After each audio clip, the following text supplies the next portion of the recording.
I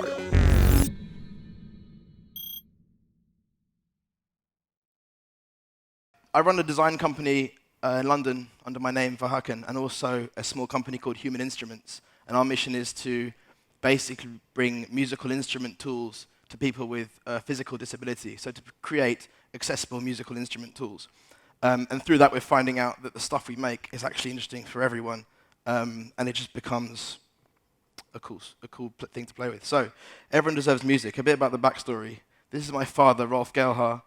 We work together. He's part of the other half of the company. And there's him next to Karl-Heinz Stockhausen, who he worked with for quite a number of years. So I grew up with installations and music and bleeps and all kinds of avant-garde music in the house. And he made ultrasonic ranging unit performance systems. And this is a setup that you can see where he's got cymbals, ultrasound units, and it was a performance tool, which then became a bigger tool. And it became a sound space where people could go in, move around the space, and the aim was that dancers would make their own music they would then dance to. One day, someone brought in a bunch of kids from a local school with varying disabilities, and they went bananas, in his own words. They went completely crazy, and the carers they were working with said they'd never seen them smile, dance, laugh. They threw their crutches on the floor, literally, and they saw things that they'd never seen before. Then I began studying in my own way sound, product design, and sculpture, and I started making just tools and learning about how performance works and how instruments work. This is a self-contained microstage. It's called Furniture for Musical Humans, and the idea was to give someone the chance to play music or explore sound or explore their own voice. So there's a microphone, a joystick, and you sit inside your own little sound system, and as you slowly move the joystick and use the microphone to hiss, squeak, shout, sing, you explore these sonic landscapes, which are basically effects. There's it being played.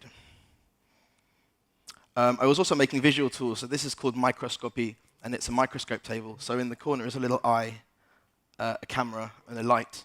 And whatever you place on that camera, it's enlarged to 40 times, which is an enlargement, which is just more than the eye can see, but not more than sort of one of the lowest the microscope can see. So it reveals one layer of information visually than you would normally see with the eye, and people also very much enjoyed it.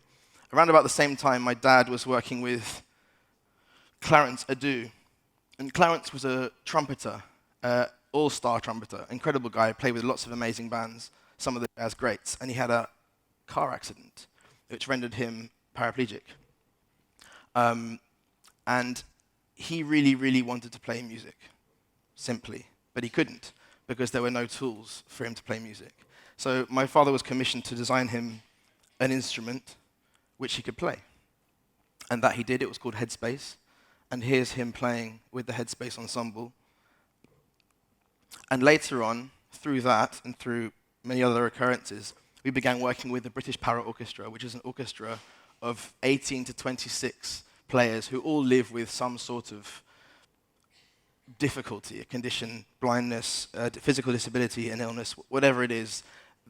Their music career is hampered by the fact that most orchestras aren't set up or will not hire them because they don't want the extra effort, essentially. So the musical scenario and the way the access people have to play music, even if they already play an instrument very well, is already a difficult situation to be in, which just, in my eyes, isn't right. And through working with the Para Orchestra, people joined us, and they came to us and said, hey, I really want to play, but I don't know an instrument yet, can I join? And we quickly realized there's next to no tools for anyone that can't physically support a traditional instrument, a tuba, a clarinet, a trombone. There's just nothing, really, not a really expressive instrument where they can repeat themselves, play a note, play the same thing over again, grow their sound, fall their sound, play chords. There's nothing that exists.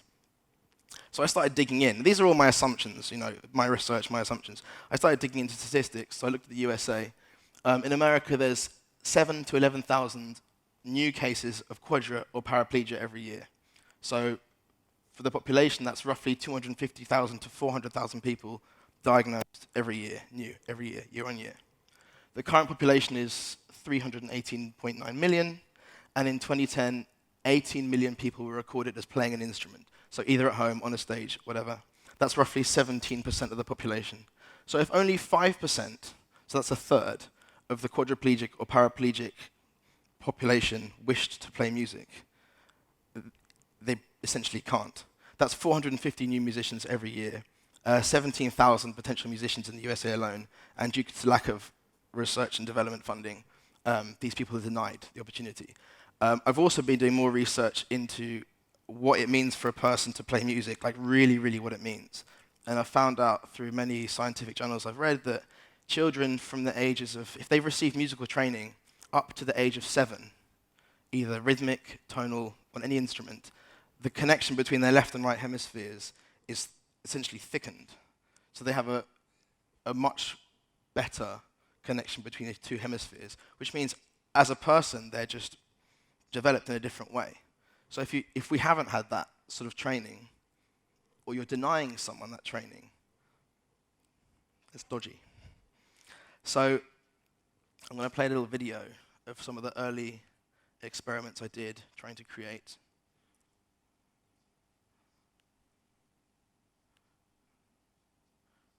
Crikey, it's gone bananas. So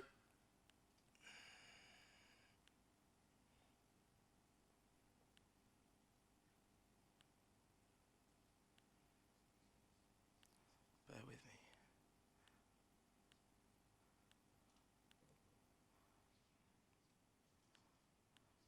So we started looking at the tools that are available. So for example, the Kinect is a great thing. You can do skeletal mapping. You can look at someone's movements and we could turn them into sound essentially. So this is one of the experiments.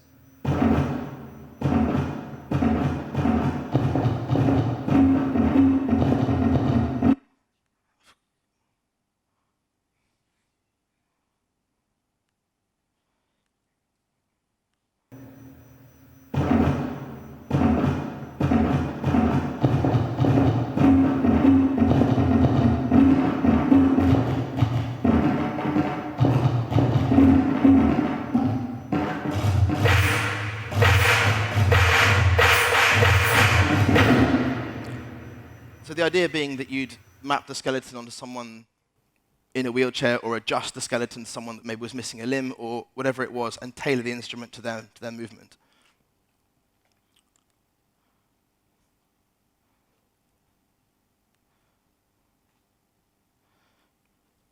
And here is a device we made, which was for Clarence, the same chap you saw who was playing the Headspace instrument. And we were talking about a more direct, less screen-based. So basically, I don't think any musicians really want to be stuck behind a screen. They want to be playing with the people, looking, having eye contact. So this is basically a digital xylophone, and it's played with a mouthpiece, which is a small rod, which connects the connection between the black strips, which are made of bare paint. It's an electric paint made by Bare Conductive.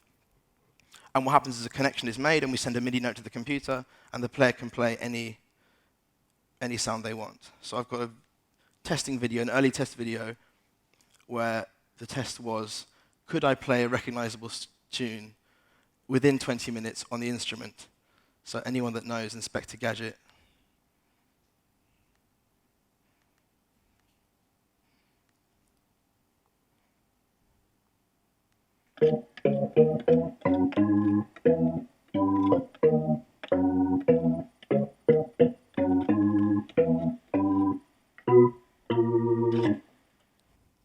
Quick test, dirty, that's part of the process. That's how you find out whether things work or not. And Clarence has since used the instrument. We went to Qatar, to Doha, and here he is playing it in the concert hall with the para orchestra ensemble, where everyone else was essentially playing orchestral instruments.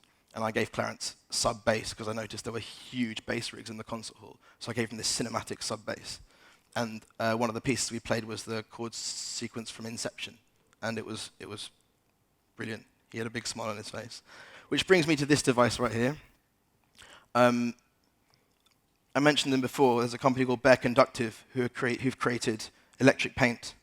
And it's electrically conductive paint, which you can paint on anything. And they've also made something called the touchboard. So what you've got here is two touchboards, 2 custom shields, a connection between them, a breath sensor, and a USB connection. And it spits out MIDI to the computer. And the way it works is when you touch a key and blow, you get a note. And if you combine them, you get a chord. And if you roll your finger across these strips, then you get an arpeggiation. If you sip, you get the octave above. So this really came from a collaboration between us, where it started with how can we give a one-handed person an instrument? And then as we did the project, it grew. And it's essentially a wind instrument, but what we thought we'd do is give the person playing a wind instrument the chance to play chords, which you can't do on a wind instrument. So I'm going to give you John Kelly, and then we'll do some music. There's John. Here he is. So this is John. He was our test user.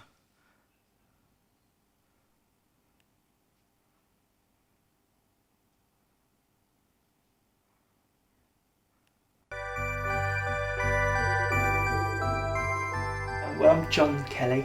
I'm a full-time artist, musician, and I've been sort of gigging since I was about 8, actually. I'm a bit of a jack of all trades. I sort of play a little bit of everything, really. So, I mean, I started off on piano. That's where I learned to sort of play. And then I jumped to trumpet because it had 3 valves. Usually a chord is at least sort of 3 notes. So you need at least 3 fingers. So that can be problematic for me, unless, you know, I've got a keyboard at a really funny angle. I can do it to a certain extent, but yeah, struggle to hold chords down. And this device enables me to really play a full chord just with one finger on the root note and then on the next power, which is the major. Because I haven't got a big stretch, I haven't got a very deep stretch, so everything being very close to me is quite important. As a disabled person, obviously I need some extra flexibility, the ability to change the parameters a little bit on things so that it can do what I need it to do. But if it does that for me, then it's good for a lot of musicians, any musician really. So that's John, and actually John helped us develop it because before it was quite a bigger object and he couldn't get it close to his body. So we changed the shape of it completely to make it fit really anywhere. And the idea is that someone can put it exactly where they want it with the help of camera rigging, essentially, and then you can really begin to use it. So let's do some music. I'll quickly explain how it works and give you...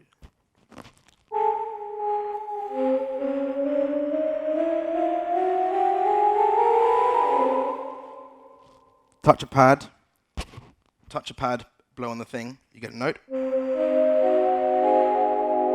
It's polyphonic, and the more pressure you give it, the more expression you get, and you can route the expression to velocity or to amplification or to anything. And actually I route them to many, many, many things within Logic.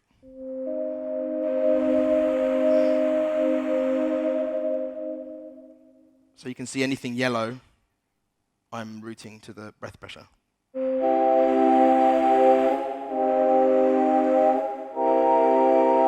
So the chord choices are major, minor, 7th, diminished, augmented, and by doing combinations you can get minor 7th, major 7th, augmented 7th? No. Diminished 7th. So I'll give you a little bit of piano so you can hear each note.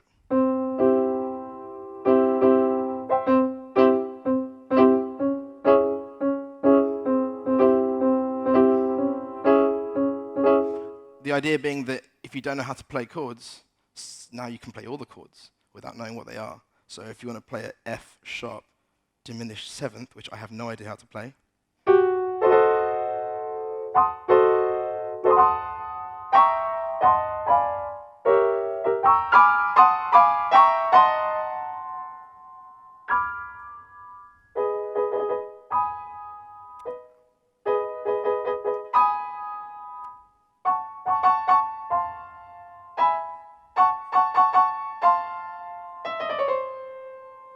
pretty convincing.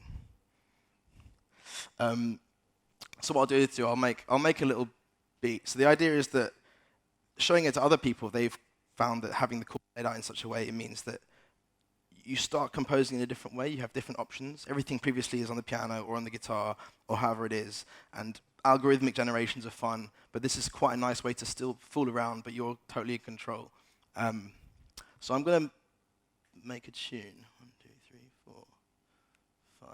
So this is a piece of music that I previously wrote a long time ago, and now I'm completely changing because of how this instrument has made me think about the notes.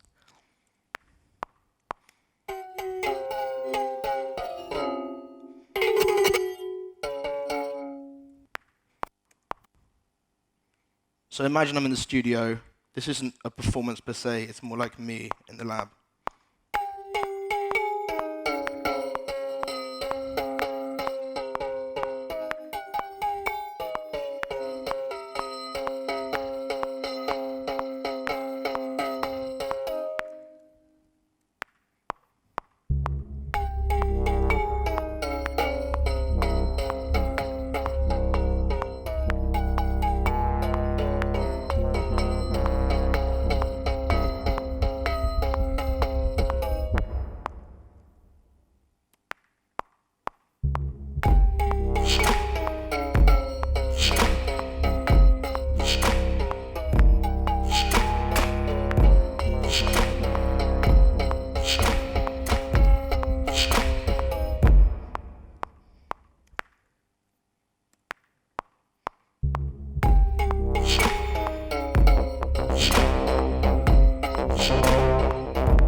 And of course, you can go through, you can do your edits, it's standard, you're in Logic, you can move all the notes around.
So a little tasty beat, and I just wanted to show about the routing. So, yeah, a little bit of a, no?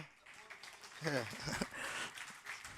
So one thing I did was I routed the breath pressure on this synth to the arpeggiation, so you get.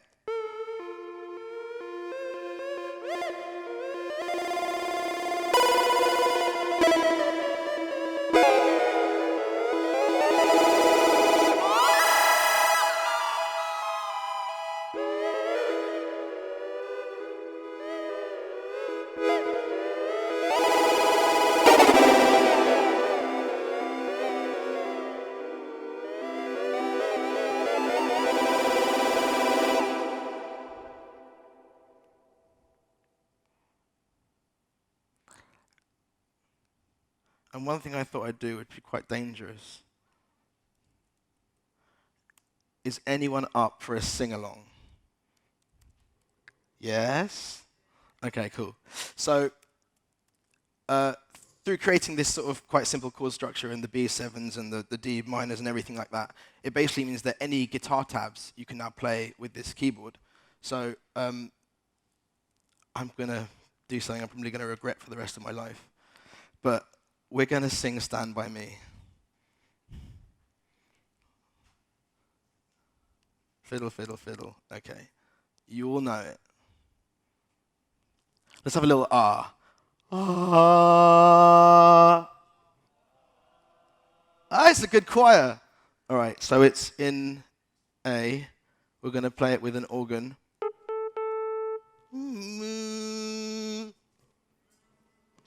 You don't have to moo. I know. Monkey say. Okay, so I haven't played this before. That's the point. So A. A major. F sharp minor. D major. E.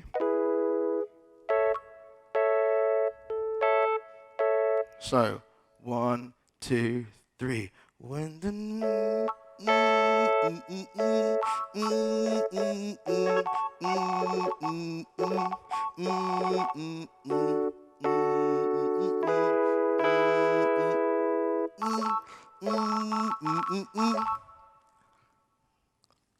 Is that enough?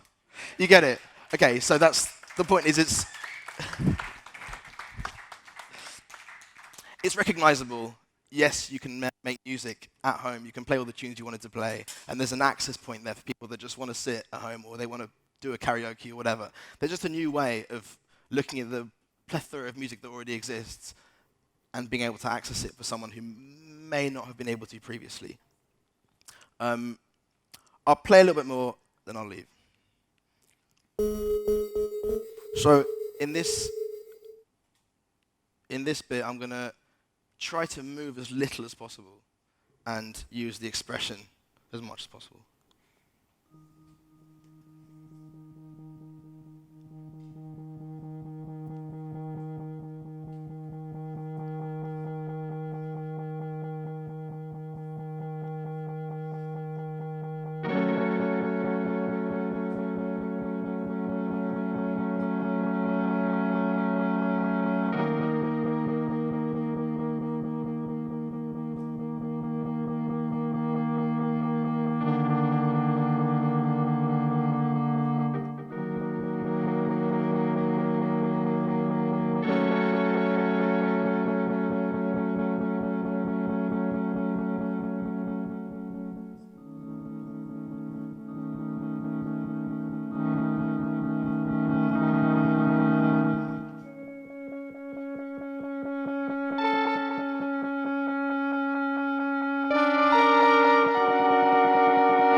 And I'm going to give the last laugh to the performers. So let's dig out. This is super unprofessional. Where is it?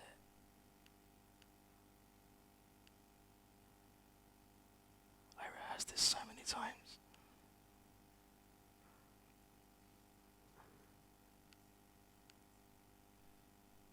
I swear I wouldn't do this. I swear I wouldn't dig around on the computer. Okay, so in the video we made, which you can watch, it got launched yesterday, this video, there's a sort of film collaboration between one player, Cosmo Sheldrake, who's a friend of mine, who's a great musician, and John Kelly, who you saw, and we thought it'd be cool to do this sort of time-shifting mashup where we got them to play together. And here you'll see John Kelly and Cosmo finishing off the show for us. As we test them with our users.